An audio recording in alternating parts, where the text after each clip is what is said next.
Tadi kan dibahas seputar syaraf parasimpatik ya dok, yang bisa membuat lebih rileks, lebih tenang.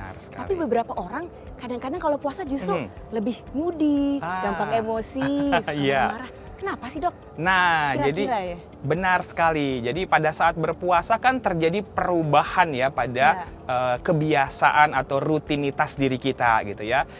Misalnya adalah siklus tidur bangunnya gitu ya, itu berubah misalnya, ataupun waktu bekerjanya, energinya. Nah, tetapi sebenarnya itu muncul pada hari-hari pertama ya gitu. Karena ada namanya penyesuaian terhadap perubahan ritme dan pola hidup kita.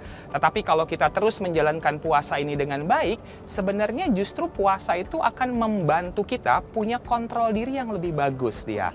Manajemen emosi atau anger management kita jadi bisa berlatih gitu ya. Mungkin juga ada kebiasaan-kebiasaan buruk yang biasa kita lakukan seperti apa? Berbohong ataupun nonton pornografi, berkata-kata yang kasar. Nah, hal-hal seperti itu kan kita berusaha mengambil jarak dari perilaku-perilaku yang tidak baik tadi dan berusaha untuk memunculkan perilaku baru yang lebih positif. Jadi sebenarnya saat ibadah puasa adalah suatu kesempatan kita memiliki suatu perilaku kehidupan yang lebih positif ke depannya.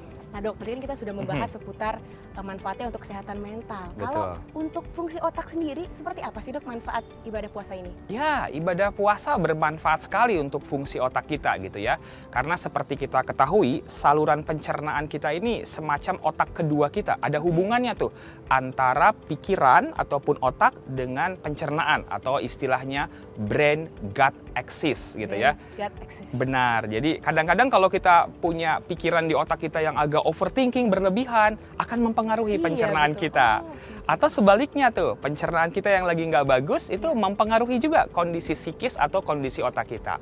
Nah, ternyata ketika kita menjalankan ibadah puasa, itu terjadi relaksasi di saluran pencernaan kita. Dan itu berhubungan langsung dengan neurotransmitter yang ada di otak kita.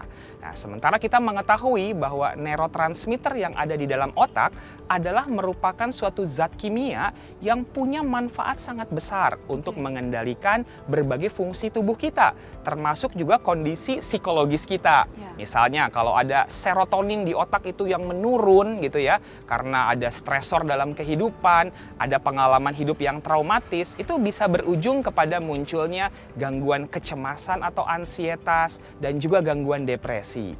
Nah, ketika kita beribadah puasa, maka itu neurotransmitternya bisa kembali kepada keadaan yang stabil dan tentunya akan melindungi kita ya dari munculnya berbagai masalah atau gangguan kejiwaan. Dan juga tentunya kita lihat bahwa di otak ini ada yang namanya gelombang-gelombang otak. Ada gelombang delta, ada gelombang alfa, ada gelombang theta, dan gelombang beta.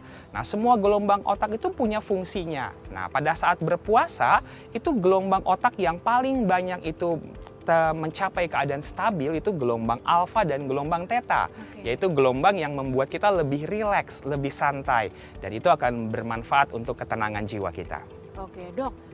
Boleh dong dikasih tips untuk pemirsa di rumah supaya kita tetap stabil nih dok emosinya, karena setelah lebaran juga diharapkan tetap stabil ya dok emosinya, nggak depresi atau nggak mudah stres. Seperti apa dok tips dan triknya begitu? Ya, jadi tipsnya berpuasa untuk kesehatan mental, jadikanlah ibadah puasa ini sebagai sarana untuk detoksifikasi jiwa kita.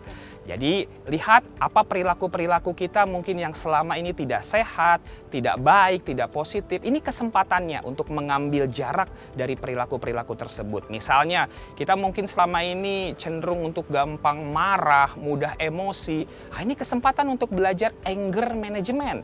Sehingga di kemudian hari setelah ibadah puasa ini lewat juga, kita tetap punya manajemen untuk mengelola emosi yang baik misalnya. Atau kita biasa merokok, minum alkohol, ataupun nonton pornografi misalnya. Jadi saat ibadah puasa adalah kesempatan yang sangat baik untuk kemudian mendelete itu perilaku-perilaku tadi dan melanjutkannya setelah ibadah puasa ini selesai dengan suatu perilaku baru yang lebih positif, lebih suportif, dan lebih baik tentunya bagi kehidupan kita. Berarti tidak hanya memperbaiki tapi harus mempertahankan juga ya dok ya? Yes, bener banget. Harus di maintenance juga ya dia ya.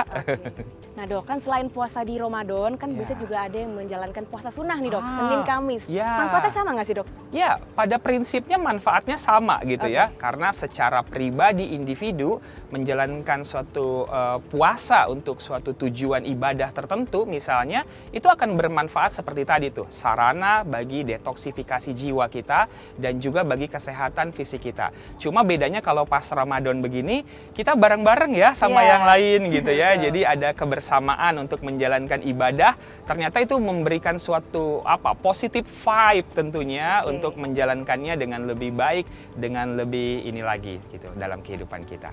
Oke dokter, menarik sekali tadi ya perbincangan kita. Nah ternyata pemirsa, puasa ini juga memiliki banyak sekali manfaat yang pasti untuk kesehatan jiwa dan mental ya dok ya. Betul sekali. Nah, yang pasti bisa untuk detoksifikasi dan yang penting ini nggak hanya memperbaiki tapi harus dipertahankan juga ya. Setuju banget. Setuju. Nadia. Jadi di bulan Ramadan berikutnya tahun depan sudah menjadi lebih baik lagi ya dok. Oke, terima kasih dokter untuk Sama-sama. waktunya hari ini, sangat bermanfaat sekali informasi yang diberikan. Terima kasih dokter. Sama dia. Nah pemirsa, Hidup Sehat Plus akan menyajikan informasi-informasi lainnya yang pastinya bermanfaat untuk Anda. Jangan kemana-mana pemirsa, setelah yang satu ini.